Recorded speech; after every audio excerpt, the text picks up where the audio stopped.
Since the 5th of May 1987, Transworld Sport has broadcast an hour of sport every single week. That's over 1,600 programmes. And as today is our 32nd birthday, we're bringing you a new digital strand. This is TWS Rewind.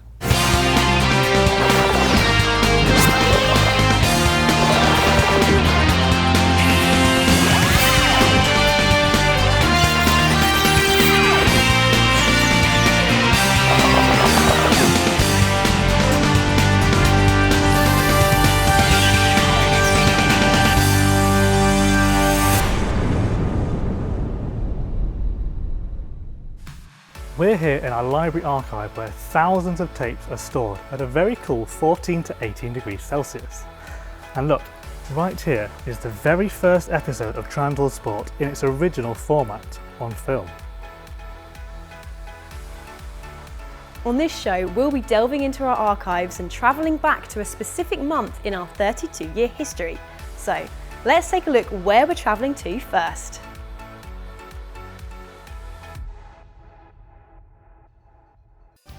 We're back to our very first year on air, September 1987. Ronald Reagan was in the White House, Margaret Thatcher was Prime Minister, and Pope John Paul II made his first trip to Los Angeles.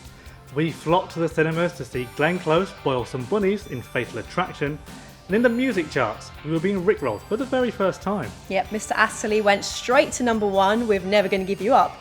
But down under, they were going loco for Kylie's Locomotion. And in the sports world, Martina Navratilova had just defended her US Open title. And in the men's event, Ivan Lendl won for a third time in succession. And Transworld Sport interviewed the Czech star, where he talked about his dreams of riding in the Tour de France. Would you like to do the Tour de France? Oh, I would love to do that. I would love to see how they really go, and it would be really exciting. And tough physically, yeah? Oh, I'm sure it is. I know when I go out and do, let's say, 43 miles in 2 hours around Greenwich, that I'm pretty tired. I get off the bike and my legs don't want to carry me. Back then, we were always the first to bring you the tennis rankings. So let's see how they looked after the 1987 US Open.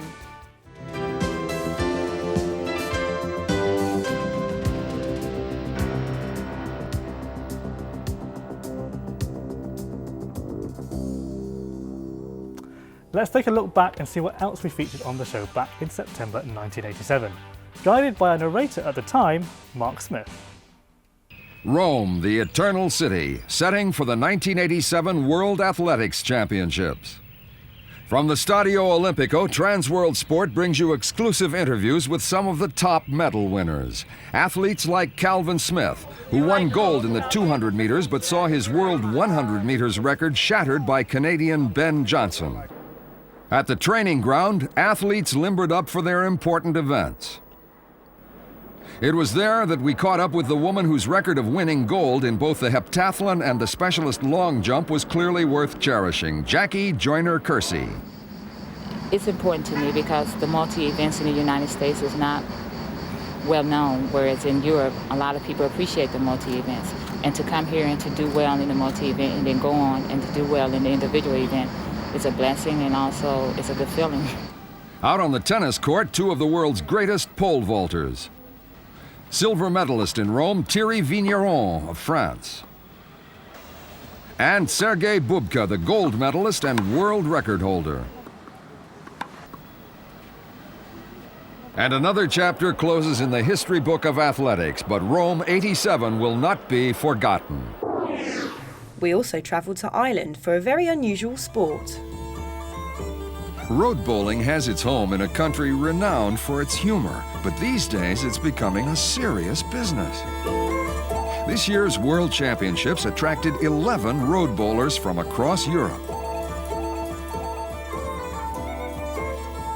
Bowling in various forms exists around the world, but this Irish version is unique.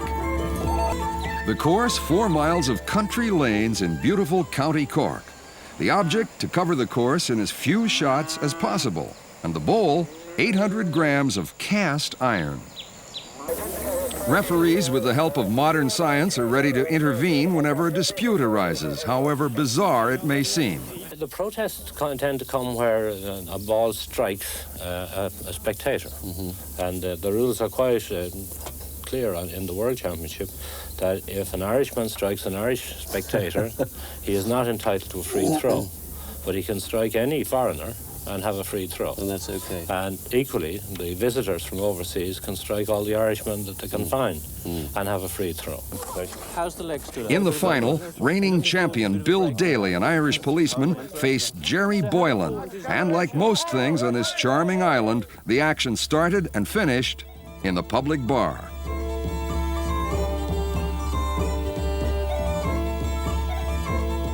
Bill Daly, the 1987 World Road Bowling Champion.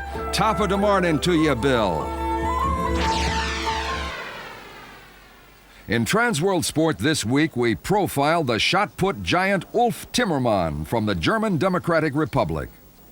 For a man so large, Ulf Timmermann is unusually athletic. His speed and agility in the throwing circle enable him to launch the shot an incredible 22 meters and make him one of the great masters of technique. At home in Berlin, he lives with his wife Catherine and their 3-year-old son Christopher.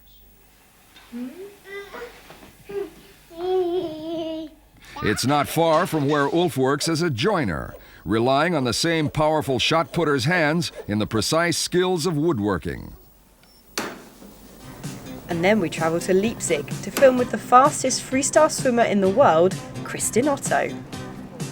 In the pool, she's a superstar. In the street, she's just another fashion-conscious young woman.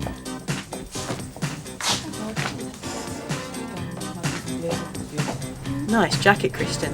Looks a bit like my dressing gown though. Kristin Otto, will she be the golden girl of the Seoul Olympics in 1988? And she was. She won 6 golds. For our offbeat this week, we travel north to Fairbanks, Alaska for the 27th Eskimo Olympics.